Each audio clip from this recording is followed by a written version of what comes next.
Desde el principio de los tiempos, la humanidad ha buscado respuestas a preguntas fundamentales: ¿de dónde venimos?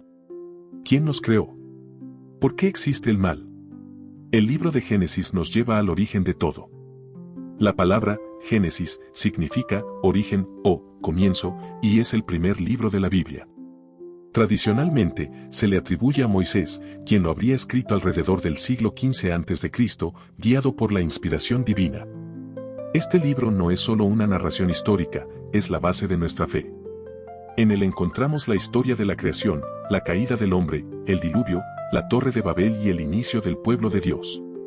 Cada historia tiene un mensaje profundo que sigue impactando nuestras vidas hoy. Acompáñanos en este viaje a través de Génesis, explorando su historia, sus enseñanzas y los misterios que nos conectan con nuestro Creador. En el principio, Dios creó los cielos y la tierra. La tierra estaba desordenada y vacía, y las tinieblas cubrían la faz del abismo. Entonces, Dios dijo: «Sea la luz», y la luz fue hecha. La separó de las tinieblas y llamó al día luz, y a la noche tinieblas. Y fue el primer día. El segundo día, Dios creó el firmamento, separando las aguas de arriba de las aguas de abajo, estableciendo los cielos. En el tercer día, Dios separó las aguas y formó la tierra seca, llamándola tierra, y a las aguas, mares. Luego, ordenó que la tierra produjera vegetación, hierba verde, árboles frutales, y toda planta según su especie. En el cuarto día, Dios creó los astros celestiales, el sol para iluminar el día, la luna para gobernar la noche y las estrellas para alumbrar la tierra. Cada uno con su propósito, marcando las estaciones, los días y los años. El quinto día, Dios creó la vida en los mares y en los cielos.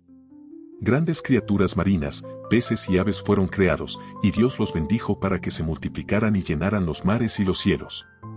El sexto día, Dios creó a los animales terrestres según su especie, el ganado, las bestias del campo y todo reptil que se arrastra. Pero la culminación de la creación fue el hombre. Dios dijo: «Hagamos al hombre a nuestra imagen y semejanza». Y así creó al hombre y a la mujer, bendiciéndolos y dándoles dominio sobre toda la creación. En el séptimo día, Dios descansó de su obra, bendiciendo y santificando ese día. No porque estuviera cansado, sino para establecer un modelo de descanso y adoración. Génesis nos muestra que todo lo que existe tiene un diseño, un propósito y un creador. Nada es casualidad, todo ha sido creado con intención y con amor. Dios formó al hombre del polvo de la tierra y sopló en su nariz aliento de vida. Adán abrió los ojos y vio por primera vez el mundo que Dios había creado. No había enfermedad, no había sufrimiento, solo la paz y perfección del Edén. Dios le dio a Adán la tarea de nombrar a los animales. Uno por uno pasaron ante él, pero aunque cada criatura era bella y única, ninguna era igual a él. Dios vio que Adán estaba solo y decidió darle una compañera.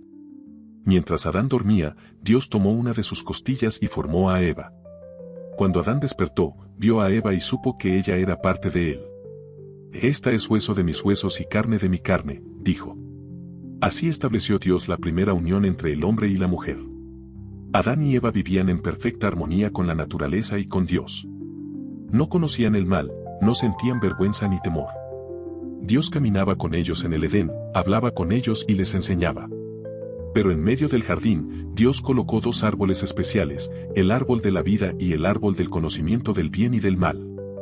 Dios les permitió comer de cualquier árbol, excepto del árbol del conocimiento, advirtiéndoles que si lo hacían, morirían. Dios dio al hombre libre albedrío, la capacidad de escoger entre la obediencia y la desobediencia. No nos obliga a seguirlo, sino que nos invita a confiar en él. Adán y Eva vivieron en la perfección del Edén, pero pronto enfrentarían una decisión que cambiaría la historia de la humanidad. En el principio, Dios creó al hombre y a la mujer, Adán y Eva, y los colocó en el jardín del Edén, un lugar perfecto y lleno de armonía. Allí, disfrutaban de una relación íntima con su Creador, sin dolor, sin muerte y sin pecado. Dios les dio solo una prohibición: no debían comer del fruto del árbol del conocimiento del bien y del mal. Les advirtió que, si lo hacían, morirían. Este mandato no era para limitarles, sino para protegerles y darles la oportunidad de confiar en él. Sin embargo, la serpiente, astuta y engañosa, se acercó a Eva y cuestionó la palabra de Dios. Le preguntó: ¿realmente Dios les dijo que no comieran de ningún árbol del jardín? Eva respondió que solo debían evitar el fruto de ese árbol, porque si lo comían, morirían. Entonces, la serpiente contradijo a Dios, diciendo, no morirán. Dios sabe que, cuando coman de ese fruto, sus ojos se abrirán y serán como Dios, conociendo el bien y el mal. Tentada por la idea de ser como Dios y atraída por la apariencia del fruto, Eva tomó de él y comió. Luego, le dio a Adán, quien también comió. En ese momento, sus ojos se abrieron, pero no para alcanzar la divinidad, sino para descubrir su propia desnudez y vergüenza. Se escondieron de Dios, porque por primera vez sintieron miedo y culpa. Dios, en su misericordia, fue a buscarlos. Les preguntó, ¿dónde estás? No porque no supiera, sino para darles la oportunidad de confesar su pecado. Adán culpó a Eva, y Eva culpó a la serpiente. Aunque intentaron justificarse, la desobediencia ya había ocurrido, y las consecuencias fueron inevitables. Dios pronunció juicio sobre cada uno, la serpiente sería maldita y arrastraría su vientre por el polvo, la mujer experimentaría dolor en el parto y su relación con el hombre estaría marcada por tensiones. Y el hombre tendría que trabajar la tierra con esfuerzo y dolor, pues ésta produciría espinos y cardos. Además, la muerte entró en el mundo. Adán y Eva fueron expulsados del Edén, separados de la presencia directa de Dios, y un querubín con una espada encendida fue puesto para guardar el camino al árbol de la vida. Pero en medio de este juicio, hubo una promesa de esperanza. Dios le dijo a la serpiente, pondré enemistad entre ti y la mujer, y entre tu descendencia y la suya, él te herirá en la cabeza, y tú le herirás en el talón. Esta fue la primera señal del plan de redención, un Salvador vendría, alguien que derrotaría al pecado y a la serpiente, aunque a un gran costo. La caída del hombre nos muestra que el pecado tiene consecuencias graves, dolor, muerte y separación de Dios. Pero también nos revela el amor y la gracia de Dios, quien no abandonó a la humanidad en su pecado. Desde el principio, Dios tenía un plan para restaurar lo que se había perdido. Jesucristo, el Hijo de Dios, sería ese Salvador prometido, quien vencería el pecado y la muerte y reconciliaría al hombre con Dios. Así, la historia de la caída no termina en desesperación, sino en esperanza. Aunque el pecado nos separa de Dios, su amor nos busca y nos ofrece redención a través de Jesucristo. En los días de Noé, la humanidad se había corrompido gravemente. La maldad y la violencia llenaban la tierra, y los corazones de las personas estaban lejos de Dios. Cada pensamiento y acción parecían estar dirigidos hacia el mal. La situación era tan grave que la Biblia dice que Dios vio que la maldad del hombre era mucha en la tierra, y que todo designio de los pensamientos del corazón de ellos era de continuo solamente el mal. Génesis 6:5. Esto entristeció profundamente a Dios, quien decidió actuar para limpiar la tierra de tanta corrupción. Sin embargo, en medio de tanta maldad, hubo un hombre que encontró gracia ante los ojos de Dios, Noé. Noé era un hombre justo, íntegro y obediente. A diferencia de los demás, él caminaba con Dios y vivía de acuerdo a sus mandamientos. Por eso, Dios decidió salvar a Noé y a su familia de la destrucción que vendría. Dios le habló a Noé y le dio una misión específica, construir un arca enorme. Este arca sería el medio de salvación para Noé, su familia y una pareja de cada especie de animales. Dios le dio instrucciones detalladas sobre cómo construir el arca, sus dimensiones, los materiales que debía usar y cómo debía organizar todo. Aunque la tarea era monumental y el mensaje de un diluvio universal parecía increíble, Noé obedeció sin dudar. Durante años, trabajó incansablemente en la construcción del arca, a pesar de las burlas y la incredulidad de quienes lo rodeaban. Mientras Noé construía el arca, también advirtió a las personas sobre el juicio venidero y les llamó al arrepentimiento. Sin embargo, nadie le creyó. La gente continuó con sus vidas como si nada fuera a pasar, ignorando las advertencias de Dios. Finalmente, llegó el día en que Dios le dijo a Noé que entrara en el arca con su familia y los animales. Tan pronto como Noé y los suyos estuvieron a salvo dentro del arca, Dios cerró la puerta. Entonces, comenzó el diluvio. Las aguas del abismo brotaron de la tierra, y las ventanas de los cielos se abrieron. Durante 40 días y 40 noches, la lluvia cayó sin cesar, y las aguas cubrieron toda la tierra. Las montañas más altas quedaron sumergidas, y toda forma de vida fuera del arca pereció.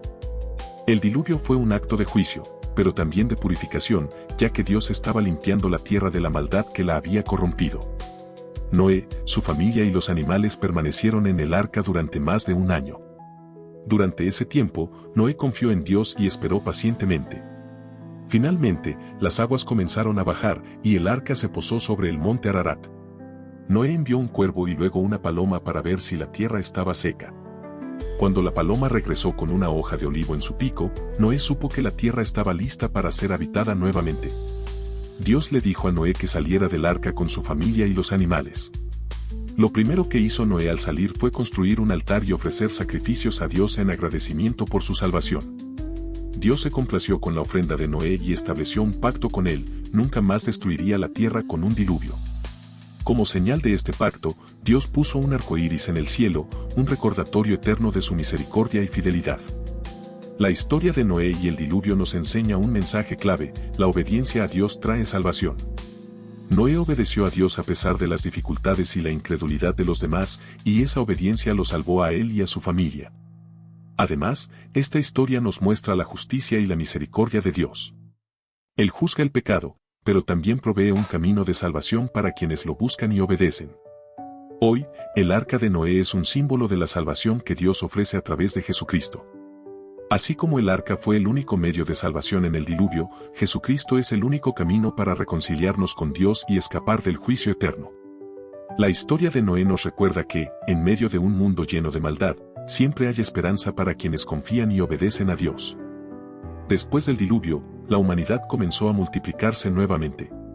Los descendientes de Noé se establecieron en la llanura de Sinar, una región fértil y próspera. Sin embargo, en lugar de honrar a Dios y seguir sus caminos, las personas decidieron unirse para construir una gran ciudad y una torre que llegara hasta el cielo. Este proyecto no era solo un esfuerzo arquitectónico, sino un acto de rebelión y soberbia. Querían hacerse un nombre para sí mismos y evitar ser dispersados por la tierra, algo que Dios les había ordenado después del diluvio. La construcción de la torre fue un esfuerzo monumental. Usaron ladrillos en lugar de piedras y betún en lugar de mortero, técnicas avanzadas para la época. La torre era un símbolo de su orgullo y autosuficiencia. Creían que, con su ingenio y esfuerzo, podrían alcanzar el cielo y ser como Dios. Este acto reflejaba una actitud de independencia y desafío hacia su Creador. Dios observó lo que estaban haciendo y reconoció el peligro de su unidad y arrogancia. La Biblia dice: "Y dijo el Señor, he aquí, el pueblo es uno, y todos estos tienen un solo lenguaje, y han comenzado la obra, y nada les hará desistir ahora de lo que han pensado hacer". Génesis 11:6. Aunque su capacidad para trabajar juntos era impresionante, su motivación era equivocada. Estaban buscando su propia gloria en lugar de la de Dios. Por eso, Dios decidió intervenir. Confundió su lenguaje, de modo que ya no pudieron entenderse entre sí. De repente, el lugar que antes estaba lleno de cooperación y propósito se convirtió en un caos de confusión. Las personas no podían comunicarse, y el proyecto de la torre se detuvo. Este evento no fue solo un castigo, sino también un acto de misericordia.